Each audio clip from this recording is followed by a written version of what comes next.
All right, guys, today we're going to go through the next couple of steps here in the process of fixing this story. So last time we finished up with some reframing and adjusting shots. So in that case, we looked at a variety of shots that maybe needed adjusted. So we took this one, we opened it up in our effects controls with Shift 5, and we selected position or scale. And when we selected that, that gave us the ability to move this around. And if you remember, what it looked like was this originally. And then we simply chose position or scale and reframed so that her face was on this top line of the rule of thirds. Then we copied and pasted those attributes to others. This shot we also needed to scale up. And once we scaled it up and reframed them, instead of looking like this, it looked like this. So we're making them more prominent in the frame. And right here, we just copied and pasted those attributes in the last class. So if you need to remember how to do that, if this one, for example, let me grab this shot and I'll just reset it. So it's back at the poor framing with too much headroom. But right here, this is the look that we wanted, and it's the same shot. So we just copied that, Command C. Then we came over and we selected this clip, and we chose Paste Attributes, or Option Command V. And when we did that, it says, well, what do you want to paste? Which of these attributes do you want to paste? Effects, audio. And we said, no, we only want to paste these motion attributes since we changed the position and scale. So we'll paste those and hit OK. And that obviously bumped that up in size. So now the next thing we need to do, once we've gone through and we've fixed any framing on any of these, is we need to do some color correction. So we're going to start with just these main talking head clips and go through the process. So to do this, we need two windows open. Our Lumetri Color to be able to adjust our color, and under our window, our Lumetri Scopes. Now when these pop up, you may see different windows in here, but you'll see you're in the Lumetri Scopes window. And if you right click on it, you'll see you have the option of turning on a few others, like the Vector Scope and the Parade RGB. If it doesn't say Parade RGB, make sure you've got Parade type RGB and Waveform type set to Luminance. So if you have all of these on the screen, that's fine. I find it easier to turn those off and just approach these one at a time. So we're going to start with this one. And what this is showing us is the pixels, as we move left to right across the screen, how bright they are. So in other words, all the pixels right here are about this level of brightness. And you can see they're all pretty much the same level of brightness right here. And so you can see that. As it gets over to the right a little bit, you see there's some brighter pixels and darker pixels. So you see we've got brighter and darker.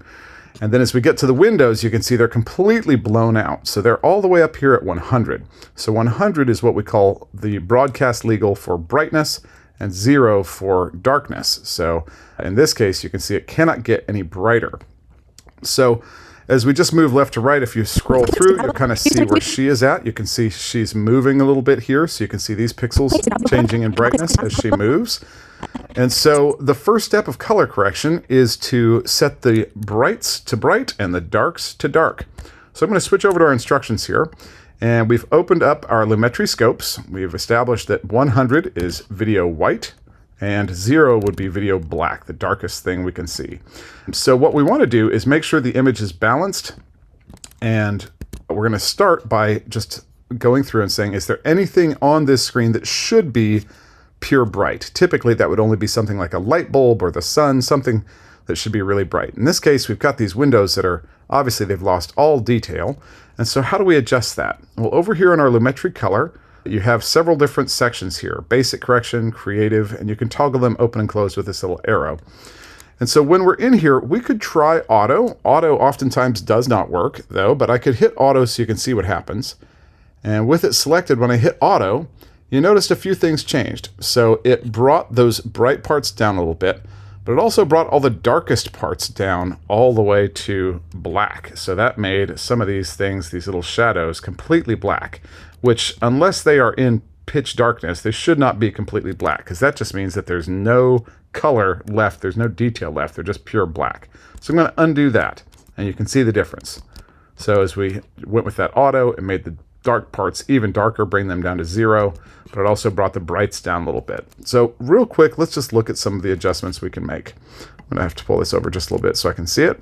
In this case, so If you start, let's just grab and go through each one of these settings real quick so you can see how to adjust. So if we grab the exposure slider and we drag it to the right, you can see as all of the image gets brighter, all of the pixels get brighter too. They get pulled up towards the top.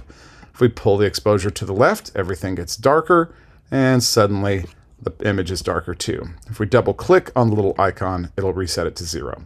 So exposure, if we wanted to bring up the whole image or bring down the whole image. Contrast, on the other hand, pushes the darks darker and the brights brighter. You can see some of the bright pixels getting brighter and the dark pixels getting darker, and it creates this very contrasty, not very natural looking image. So contrast, if we had an image maybe that looked like this, well, that's actually not too bad. It looks kind of nice, and we can compare it by just coming up to this little effects button in the top and toggling that off and on. So you can see how one has a lot more contrast, the original, whereas when we turn that off, it's a lot more neutral. And essentially the first step in color correction is to neutralize the image. So just by pulling the contrast down a little bit, it made those bright windows a little bit darker so they weren't completely blown out. And we had our dark parts just a little bit brighter. So as we're going through these steps, step one is to use these adjustments to neutralize the image. If we just want to affect the brightest parts or the brighter areas, that's going to be our highlights. If I grab this and bring it down, you see it's mostly affecting the brighter pixels, everything kind of above 50 here. So if we pulled that down, that would make the brighter parts of the image darker. And you can turn that off and on so you can see how that's affecting the image. If I were to raise the shadows, you see mostly the darker parts of the image are getting brighter, but that's making all of this pretty bright. And again, we can turn it off and on. Okay, that makes kind of the whole thing a little washed out. Whereas the whites, if I grab those, you can see it's pulling the bright parts of the image up, but it's bringing up even more of kind of the bright parts of the image, or bringing those down. So what do we want? What's the goal? Well, let's look at our steps here. So our steps is we want to make sure the image is balanced in areas that should be color neutral. So any sort of white. We want to pull anything that should be absolute dark down towards 0, and anything that should be absolute white up towards the brightest part, up towards 100. And then everything else should be a nice kind of even mix in the middle. A few specific things. We do want to make sure that on our waveform monitor, female skin tends to be between 50 and 75% brightness. Male skin tends to be 50 or 45 to 65% bright. And then depending on the ethnicity, we can sometimes get a little bit different. So a black female skin would tend to be 25 to 50% brightness, males 15 to 35%. So these are just some areas to search for when we're looking at it. So when we look right here, so if I scroll back and forth, I can see her face is kind of appearing right in here because that's what's moving around as her head is moving. And we can see that most of that brightness is right here between about 45 and 70%. So for a female skin tone, that's actually probably pretty good. But let's go ahead and neutralize the image. So step one, I could pull the highlights down a little bit, but I notice that's not quite bringing down those brightest parts. So I'm going to undo. Grab the whites and pull those down, and you notice that pulls down the brightest brights, the whites. So I'm going to pull that down just a little bit so that those windows are not completely blowing out. You get a little bit of detail back in, but this is why we try to avoid shooting into windows. And then we could take the darks and we look in the image. Is there anything that should be pure black? And maybe you might consider these kind of chair legs and table legs to be pretty dark. And we can see they're already pretty close to 0. If we pulled them down, then they get all the way down to pure 0. But what that's going to look like is these will just literally be black kind of holes on an average screen. So unless it's supposed to be a pure shadow, I don't really want it hitting 0. So I'm going to leave that black right where it is because they're already pretty close. So step one is to just get your brightest brights somewhere here just under 100, your darkest darks somewhere here a little above 0.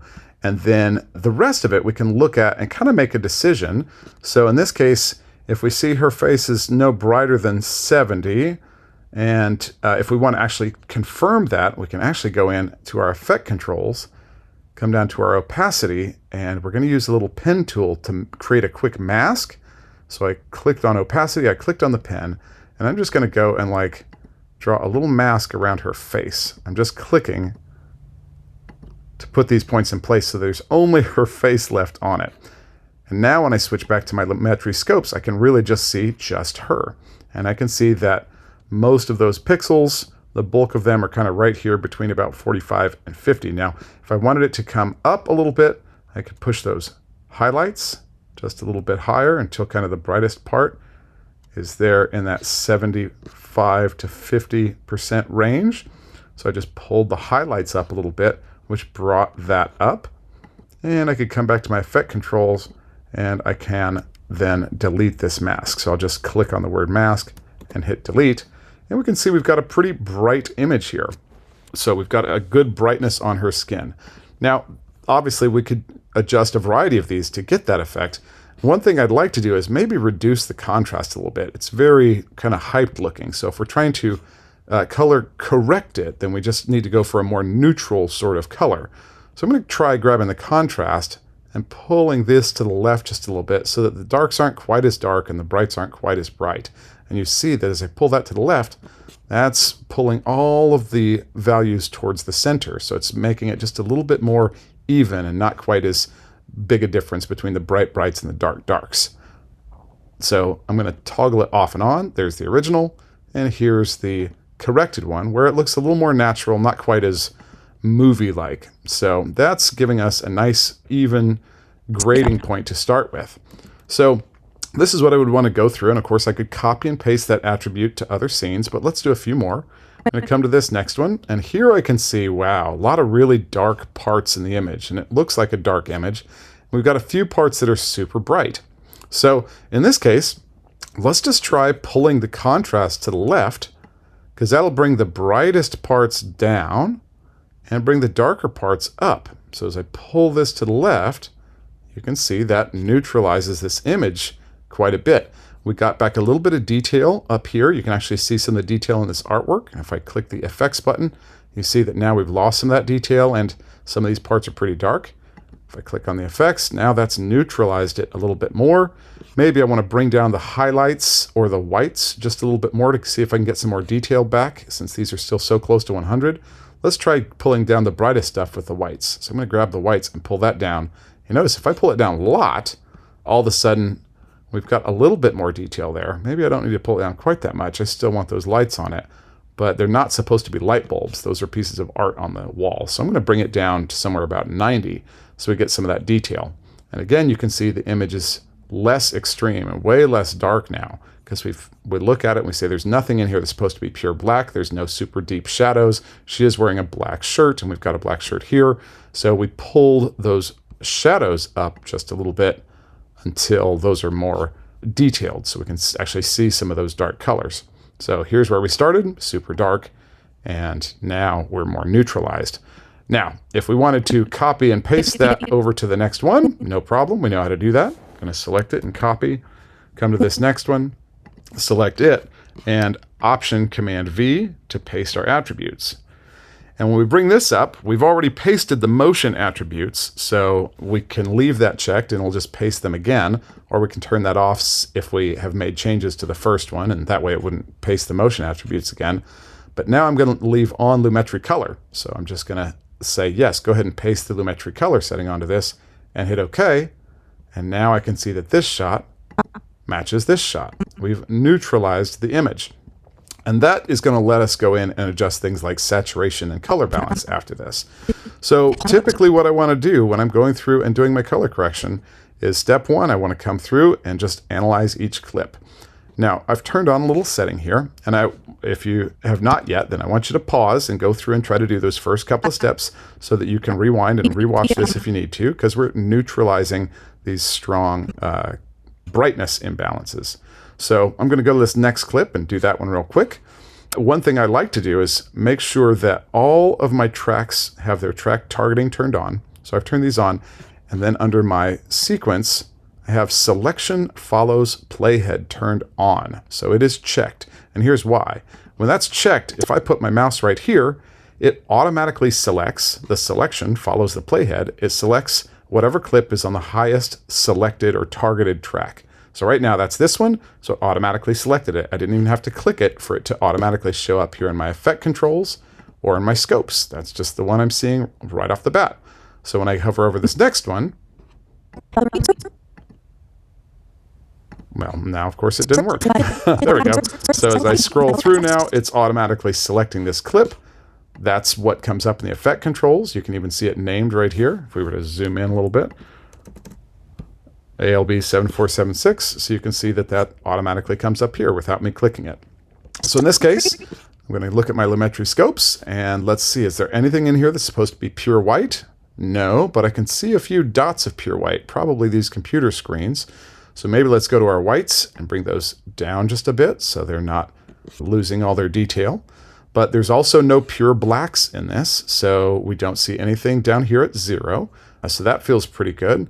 And image-wise, it doesn't look super like it has like really bright brights or too darks. It doesn't look too contrasty. We could pull the contrast down just a little bit. And if you may be noticing like, well, gosh, these colors are not nearly as powerful. And that's true because that's kind of the process is we want to go through and neutralize things and then we can apply saturation or more color or color grading where we're changing that color. So I'm going to come to this one and I've just kind of neutralized that a little bit. That looks good. Let's go to the next one. Wow. Okay. This one obviously has some color balance problems. We'll fix that in a second. But I'm looking for brights and darks. Anything that should be pure bright, well, we've got some light bulbs here and they're just under 100. I can see these little specks. So that's probably fine. There's no pure dark shadows and I don't see any pure dark shadows here. So while the color balance we're going to need to fix, I think brightness-wise, that works okay. As I scroll back and forth, I see there's no shadows hitting pure black and no brights hitting pure white. Let's go to the next one. And here I can see, oh, we've got way too much all the way down here in the black parts and nothing up here in the pure whites. So we probably need to bring those up. So what would we bring up? The shadows or the blacks, or would we adjust the contrast? We could also just bring up the exposure. If we grab this exposure and pulled it up, you see it pulls up everything, but it's really bringing up the bright parts well before it brings up the dark parts. It just gives us a very hyped image. I'll Command Z to undo that. And let's start by, I think if we grabbed the blacks and we pulled them up, you notice that just brings up those darkest parts initially, but they're still all what we call crushed. They're crushed all the way down here at the black. So that's probably not the way to start. We could grab contrast and pull it to the left, and we see that that starts to neutralize the image. Again, pulling those darks up, but they're still pretty dark. So I'm going to undo one more time, and let's just start by raising the shadows. As we raise the shadows up, now you see those darker parts pulling up. The whole image is getting a little brighter, but eventually I've even pulled it all the way up, and it's all the way maxed out here at 100. Now you can go higher, believe it or not. You just have to click on this number and then keep dragging, and that pulls those shadows up even more to 150%. But we still have some blacks all the way down here, so I'm probably going to try adding a little reduction of contrast. As I pull that to the left, now we can see some of those last darker parts are getting brought up. And just to get these last little ones, I'm going to go and nudge the black level up. So I'm going to select the black number and just use my up arrows. If I use my up arrows, it moves in increments of 1, but you notice that actually brings it up quite a bit. So I'm just going to hold my Command key down and tap the up arrow, and you see it brings it up in increments of 0.1. So that actually brought those blacks all the way off. Looks like this should be pretty close to pure shadow right here, because that is just a super dark shadow. But you can see that we've gone from a really dark, moody image to something that actually shows off the colors of the guitars a little bit better. So now we can actually see them. It's a little bit more neutralized. We could pull the contrast down a little bit more if we wanted it to be a little more consistent with the previous shots. So like right here, we've got a little bit more even shot, and here it's a little bit more even now. So it's going to look like it goes together better. Let's jump on to the next one. We've already neutralized that. Going to go to this one. This is a special problem. We've got obviously way too much in the bright area. So none of this should be pure white. So I would start probably by pulling just the exposure down overall. So if we pull the exposure down, that gets us back to where even the brightest parts really shouldn't be above about 90 there, since there's no super bright light bulbs or anything that should be showing. That said, we're not getting a lot of detail back there because this was obviously overexposed in the camera, meaning when they shot it, they needed to bring their exposure down because all of those pixels just got jammed up against the brightest spot. We don't have any super darks in here, and nothing is all the way at 0, but these trash cans are pretty close. So I might even bring up the shadows just a hair to neutralize this image, and maybe just bring down those highlights so it's not quite as overexposed. And again, I toggle the effects off, and we can see the really hyped image, really bright brights and darker darks. Turn it on, and we've got a bit more neutral of a look.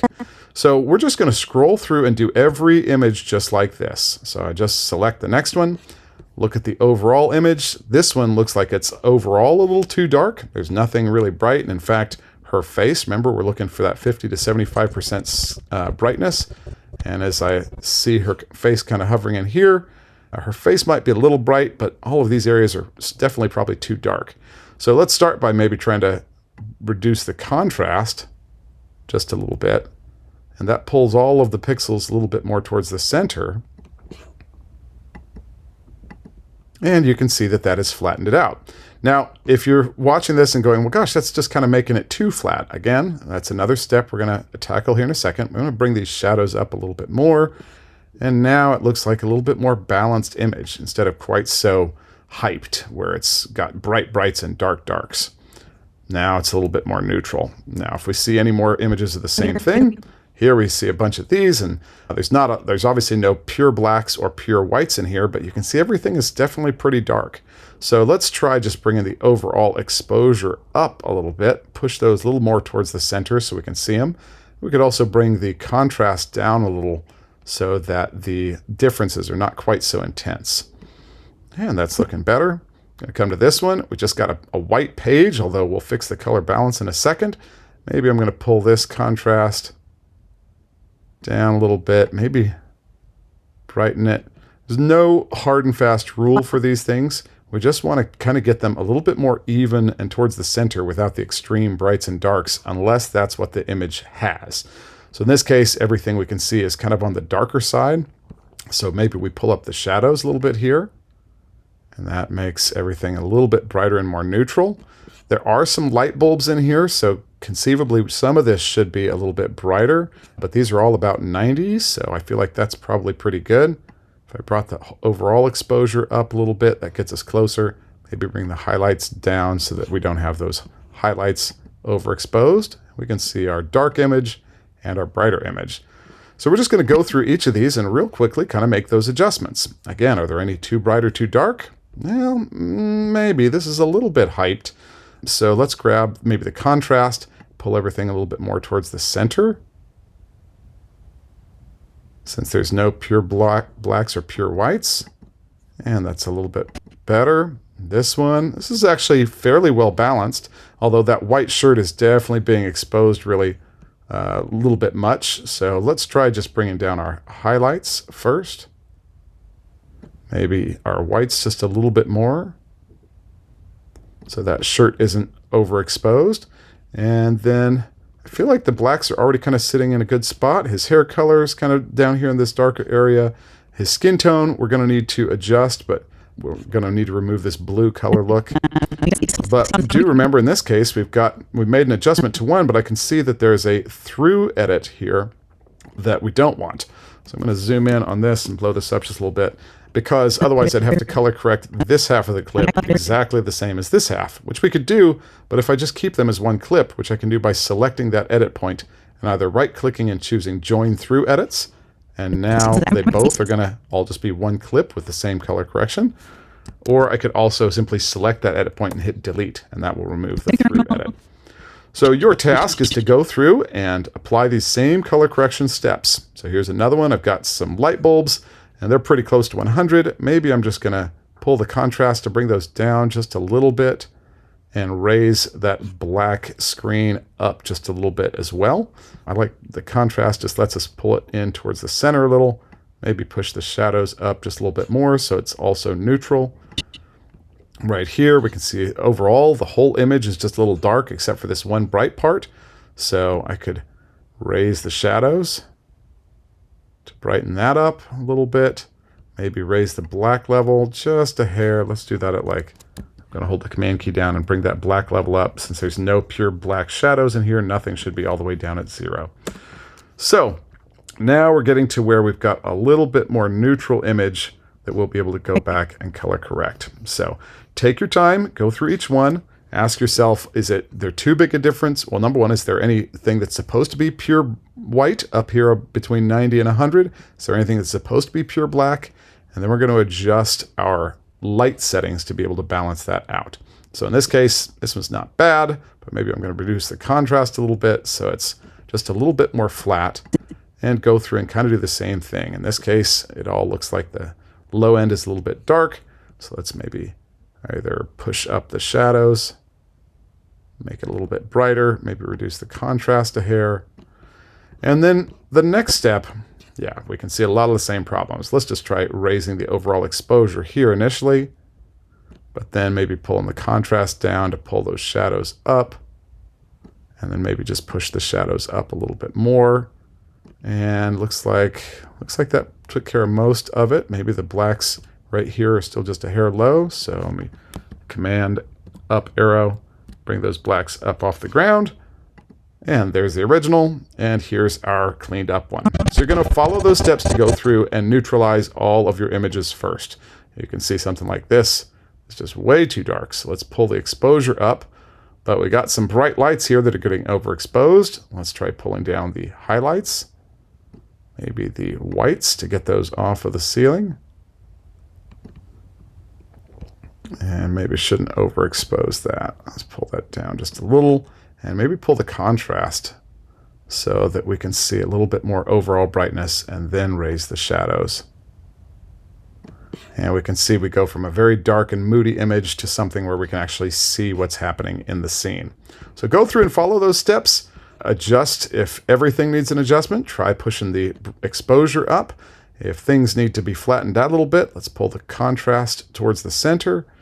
And if we need to push those shadows up any more, I got some kind of dark shadows in here, so I might nudge those just a little bit, and then toggle that effects off and on. Dark and moody, more flat and brightened up.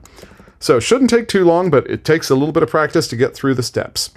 Now, the next step is we need to go through and color balance. So I'm going to right-click on this and switch from my waveform to my Parade RGB. Right-click and turn off my luminance waveform. And you can see it's actually showing you essentially the same thing, except it's showing the balance of the red, white, or red, green, and blue color channels. So, and what we're looking for, let's start with a really easy example. I'm going to scroll all the way over to here, where we've got a bunch of white walls, but we can see it looks way too warm. And when we look at the RGB Parade, we see the red channel has got a lot more energy, a lot more than the green or the blue. So how do we adjust this?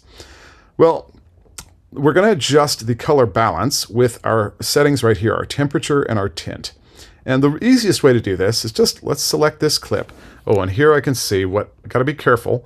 I've accidentally got my bottom level of clips selected. So I'm actually going to deselect and make sure that we're selecting the correct clip when we do this. Otherwise, we're going to change our color balance and we won't see any changes because we'll be adjusting the clip underneath. So make sure we have this clip selected.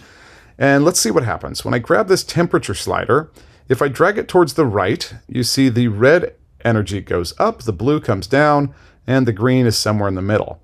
If I drag it to the left, the blue energy gets brighter, the red energy comes down, and the green doesn't move too much. But you can see that brought us a lot closer to a color balanced image.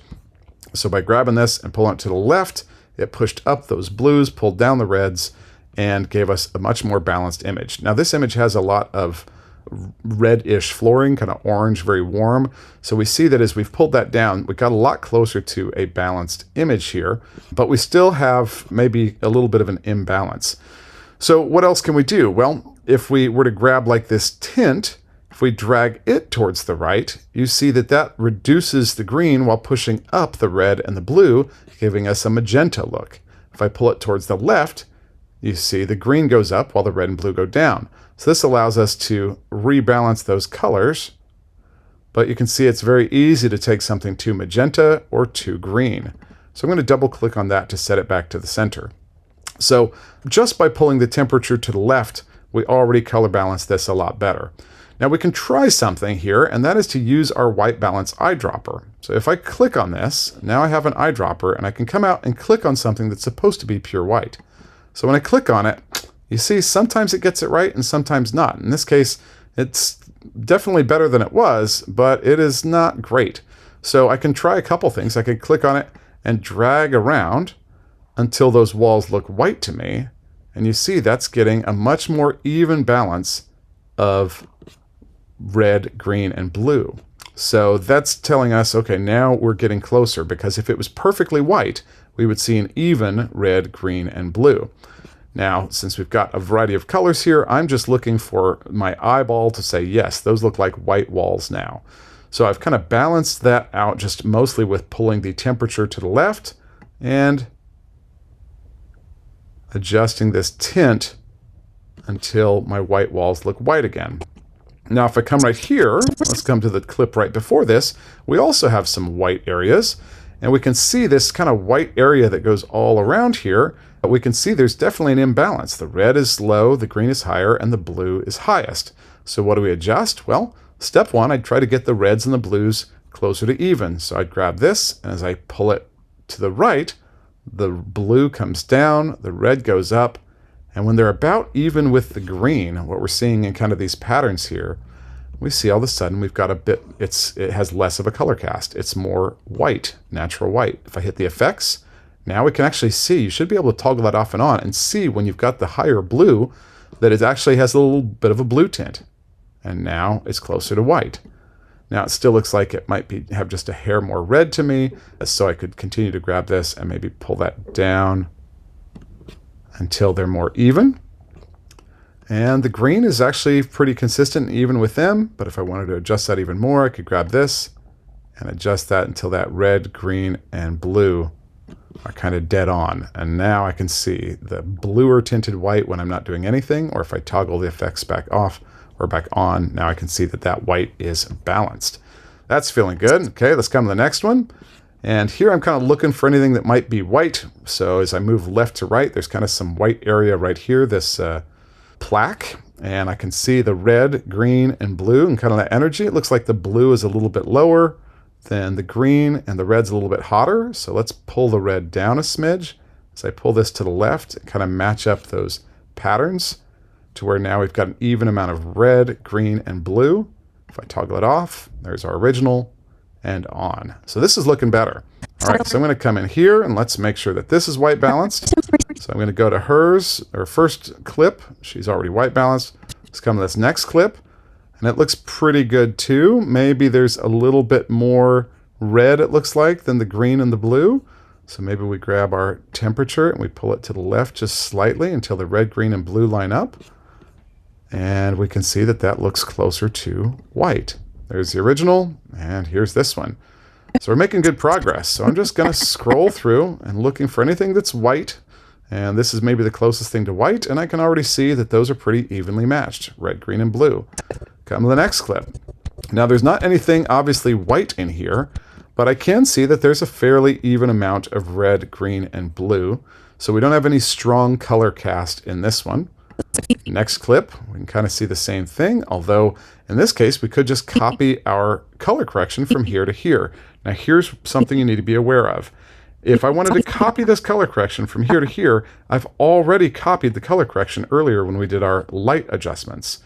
So what you don't want to do is copy and paste the attributes twice. Why? Well, if I click to the effect controls, you'll see why. I'm going to toggle the motion closed, and I can see on this one I have one instance of Lumetri Color already, where I adjusted the light, and on this one I have one instance of Lumetri Color. But if I just copied and pasted it again, I'd select this one, copy it, select this one, and when I go Option Command V, Edit Paste Attributes, if I leave Lumetri Color turned on here and I hit OK, it adds a second Lumetri Color, which then blows away everything on my image. So if I want to do that, if I want to copy and paste attributes, now that I've done further refinement to this one, I would first want to delete the Lumetri Color off of the second one and copy and paste again. That way it copies all of the settings, including our temperature and our light balance. So I could copy, select this one now, Option Command V, and paste Lumetri Color. And now there will just be the one, and it gets both the white balance and the lighting. So that keeps us from having to do it multiple times. So in this case, we got no whites whatsoever. So what do? Well, these books are obviously supposed to be red. So I could grab the temperature balance and pull it to the left so that the, oops, got the wrong clip selected. I better undo that. Boop, Command Z. Come here, make sure this one is selected. And I'm going to grab my temperature slider. And if I pull that to the left, you notice they lose a whole lot of the red. They're looking kind of bland, but they're actually looking a little bit closer to real. They are not really this bright of red in real life. So I'm going to pull that to the left and neutralize them just a little bit. Still is going to obviously have a strong red color cast because all of the books are red, but it is more neutralized. And now here's a perfect simple example. This should be white paper, and we can see there's a strong red color cast with more red energy, less blue, and we can see this white paper should be white. So this is one where the white balance might work great. I'm going to click on our arrow or our white balance eyedropper and click and drag around until I see those get closer to balanced. I'm dragging around on this white, and now the paper actually looks white to me, and what do you know? It pulled the temperature slider all the way to the left, and it pushed the tint up just a little bit to match the red, green, and blue, which gives us white. So here's what our paper looked like, and here's what it looks like afterwards. So it just saved us the time of pulling the temperature and the tint. So the white balance adjustment can work. So if I've got anything pure white in the image, so if I wanted this table to look white, I can click on this, and then I want to drag around on it until those red, green, and blues look correct.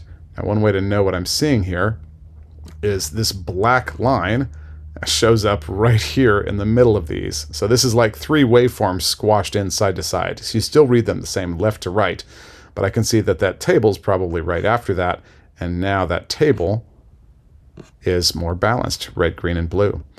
So this is pretty straightforward. I can now click the white balance slider, come and click on this whiteboard, and as I drag that around until it looks white to me, I can actually look and see that it's much closer to white. So on the other side of this dark area, which kind of cuts the hole in it, I can see they're much closer to white, but it still looks like there's more of a red color cast. There's less blue. So I could come to my temperature and pull this down even more. I just have to click on it and use my up and down arrows to go bigger than 100. And when I do, I see that energy on the right side. Now it's about the same on every one. So, and that whiteboard looks even more white. Again, toggle the effects off and we see where we started, toggle it on, and now it looks natural.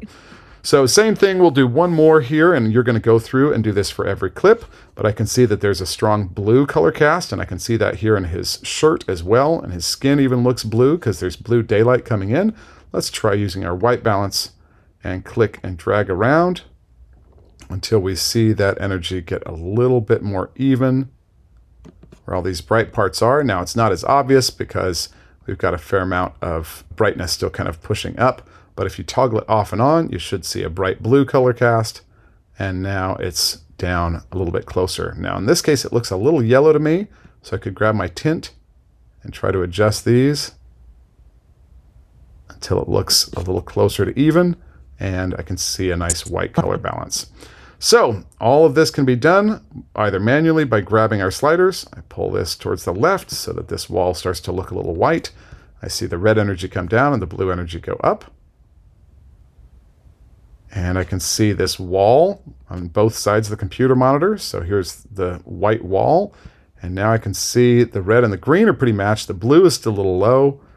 So maybe I could pull this down, and I might need to click into our numbers and use my down arrows to even that red, green, and blue out a little bit more.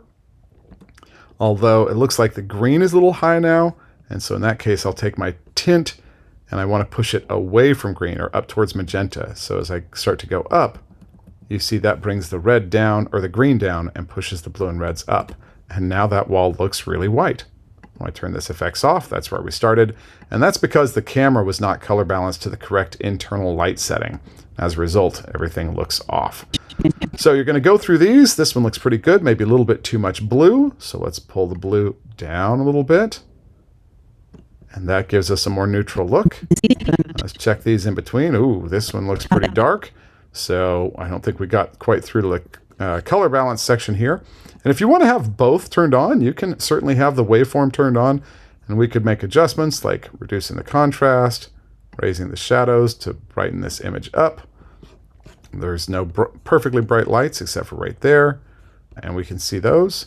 So maybe I just push up the overall exposure just a touch, but I don't want these quite this bright, so I'll pull the highlights down just a hair. And then we need to color balance. So I can see there's definitely more red than the others. So let's grab our temperature and slide it away so that things balance a bit more. Now again, this is just taking us from here to here. I would call this a little bit overexposed, so I'm probably going to pull this exposure down a little bit and keep those shadows up off the ground. Maybe even pull these black levels up just a hair. Maybe at like, I'm holding the command key down and putting those up just a little bit above 0. Great. So there's our original, super hyped, and here a lot more neutral. Yeah, that looks pretty good. Maybe push the reds down a little bit more. All right. So that is our process for color correcting these. Again, we can copy and paste the attributes. I'll select this one and copy. And here's this one. Option Command V to paste it in. And Lumetri Color. Good. So you're going to go through the rest of these and do the same thing. Some you can do with just the white balance option. Click and drag until it looks white and our energy is a bit more matched here. Right here, I don't see anything obviously white, maybe the shirt. So I'll click on the white balance and click and drag around on here. It looks pretty blue, but I can probably find a spot in there that makes it look white and that balances the red, green, and blue energy a little bit better.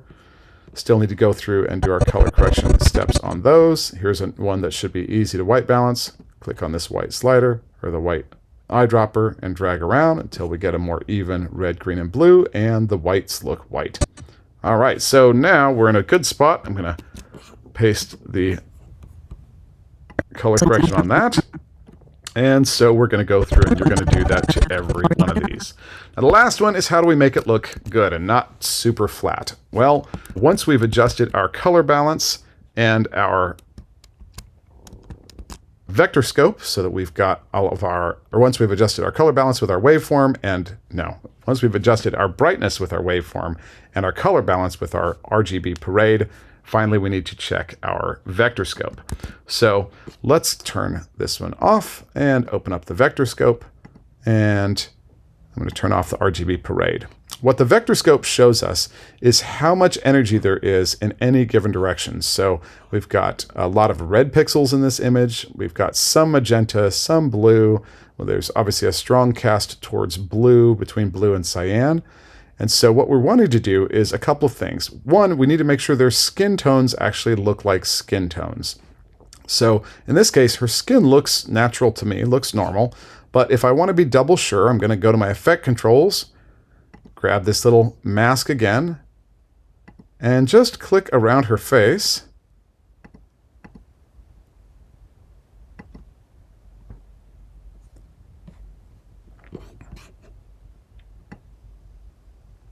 And make sure I don't have, I see my mistake. I'm going to delete that mask. I need to go not to Lumetri Color, but to the opacity. So in the opacity section, I need to click on the Bezier tool, because that is going to give us just what we select. And I click on this first one. Now when I look at my Lumetri scopes, we can see how close her skin is to this line. This is the skin tone line. And so in this case, we can see it's pretty close. It's maybe leaning a little bit more towards the reds. So there's still a little bit maybe of a red color cast on her face. And so if I come over to my temperature, I'm going to do this in very small increments. I'm going to click on the number so I can do very small increments instead of dragging the slider. Hold my command key down, and as I tap the down arrow, it's going to move it away from red. And we could just try adjusting this.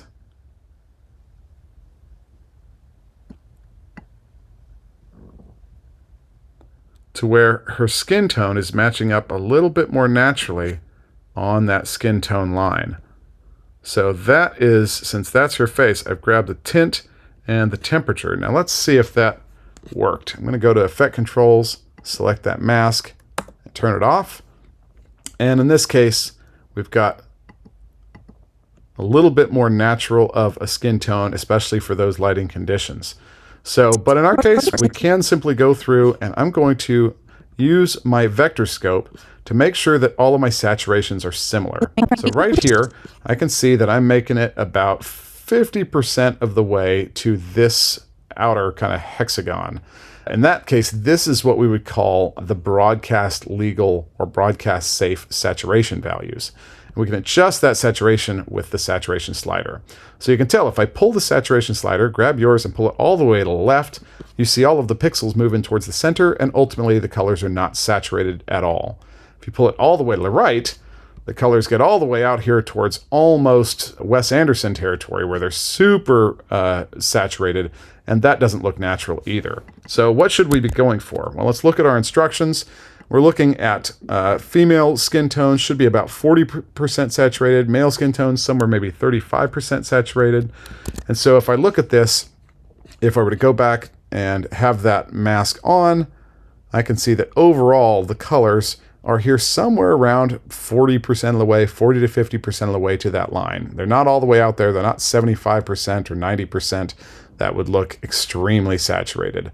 But somewhere here towards the center, I feel like we're already at about that 40 to 50%. Let's check some of these others. So in this case, if I scroll through this next clip, I can see that I'm not quite as saturated, but it doesn't have to always be identical. I'll maybe push this up just a little bit. And now we're closer to that 40 to 50% saturated. If I turn it off, that's where we started. And now it looks more natural. This wood looks like wood. Gonna go to the next one. Okay, so this one is obviously pretty saturated. Looks like it's got some strong streaks towards blue. So let's desaturate that just a little bit. Pull this in towards it's maybe closer to this blue area. Let's hit play. And we have just a little bit of a streak out here. So we could go through, and we will later in class go through and use curves to be able to pull specific colors down. We don't need to do that today, but let me just show you how that works. In this case, we've got this blue color that's actually still a little saturated, but it's just this blue. So we could, and again, you do not need to do this for the project, come here to our blues and click to add a point. And then we would have to click to add two other points around it. And then if we pulled the blues in hue versus saturation, we selected the hue, blue, and if we pull that down, you'll see, let me zoom in here, that all of a sudden we have desaturated just that blue. So we've pulled that blue down and made it less saturated. So that when I scroll through, I can see there's no more blue going out too far. Now, why it still shows a blue when it stopped, I don't know. But if you drag through, you notice there's no excessive blues, and it's about 40% saturation. But if you've got something like that, you don't need to deal with the curves. We'll go into that in a later class. But I'm just scrolling through and checking them all. How saturated are they? Are they similar levels of saturation? This one definitely looks like it goes out a little farther. So I'm going to open up my basic corrections. Maybe pull that saturation down just a little bit so it's closer to the others. So as you scroll through these, they should seem like they go together. They shouldn't be some are super bright and super dark, some are super, color casted, etc. But now when I go through, this one looks a little unsaturated. That's not near 40%. So let's grab that saturation, maybe push it up just a bit. First shift. And get a little bit more saturation on it. At the library before I had my... And it's definitely closer than it was.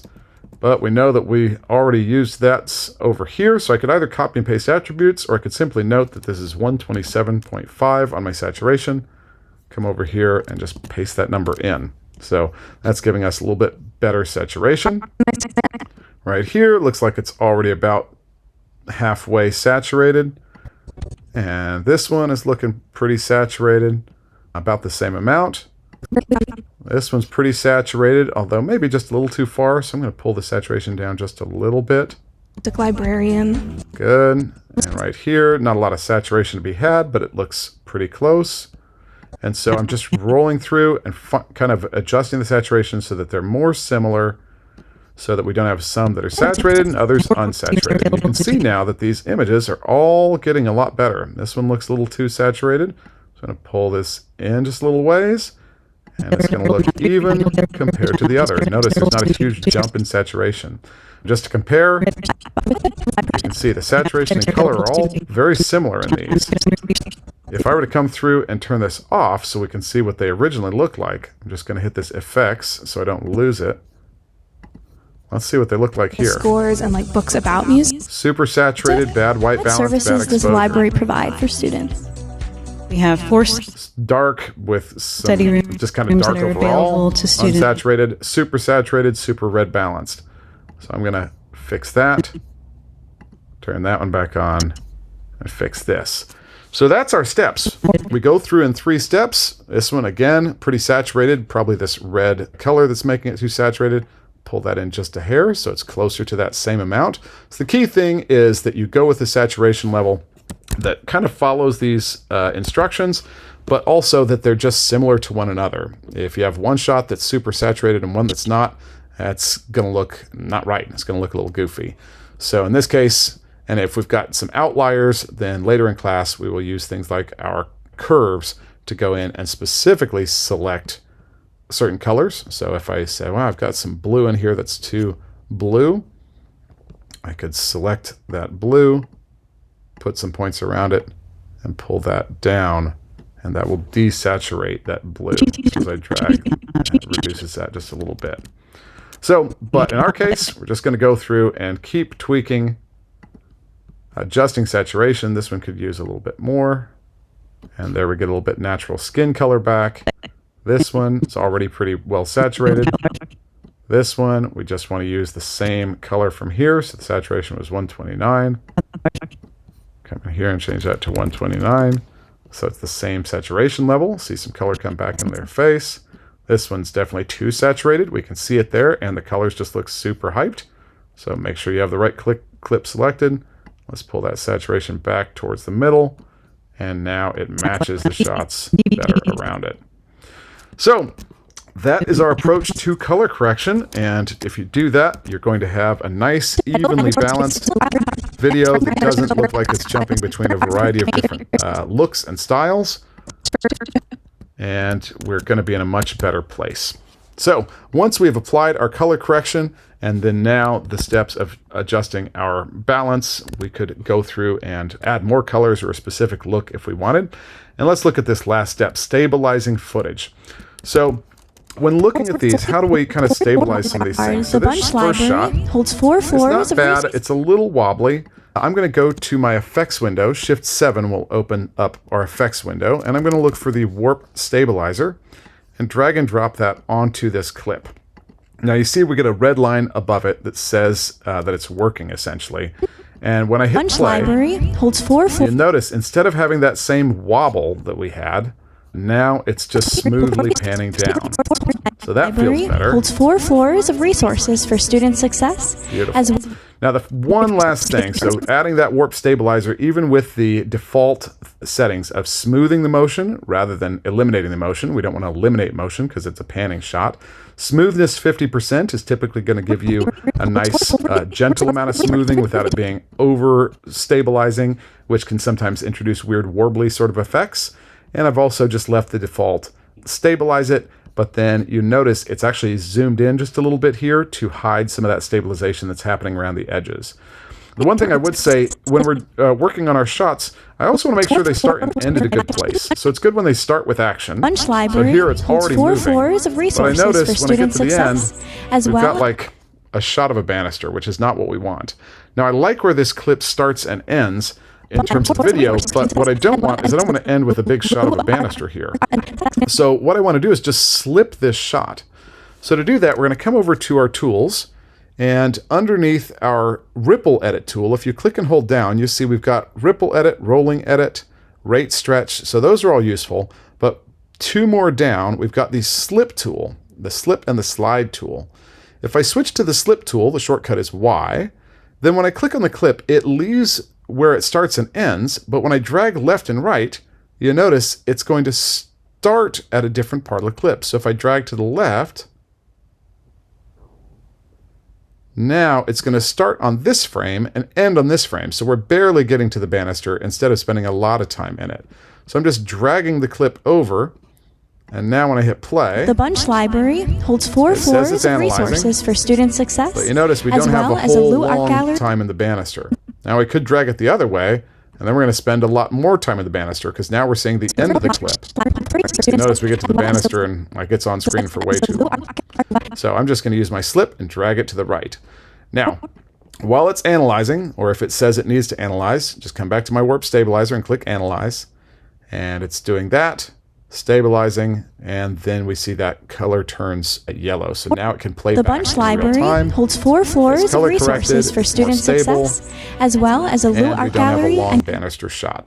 So in this Gallery case, I'm of just going to iconic scroll guitar. through and see if there's any others that need some stabilization. class, and I I mean, that one could maybe started use over- a little bit. It's not the smoothest pan, so I'll switch to my selection key with V, and let's go add the warp stabilizer list. Let it just analyze and do its motion correction, and see how that I looks. had my first class, and I started over as And it looks smoother. Beautiful. So simple little amount of smoothing. This one's pretty wobbly too. Let's do the same thing there. Warp stabilizer, drag and drop, let it analyze. And let's see if that's a library, smoother pan. and we have a music Nice. Notice how that librarian smooths on site that if out. you ever need. Looks much better. Same thing here. Let's just warp stabilize that. Give it a minute. And play books back. about music. What services does the library provide for students? We have like four. it. So in this case, adding this warp stabilizer even at the default settings gives us a much smoother, more professional We have look. 4 study rooms that are available to students. We have 3 So all of those things, if we've got a little too much wobbliness, we can throw on our warp stabilizer, let it work, We have 3 floors. get a smoother looking shot. So all of that is feeling really good. So these are our steps for this class. Go through and color correct.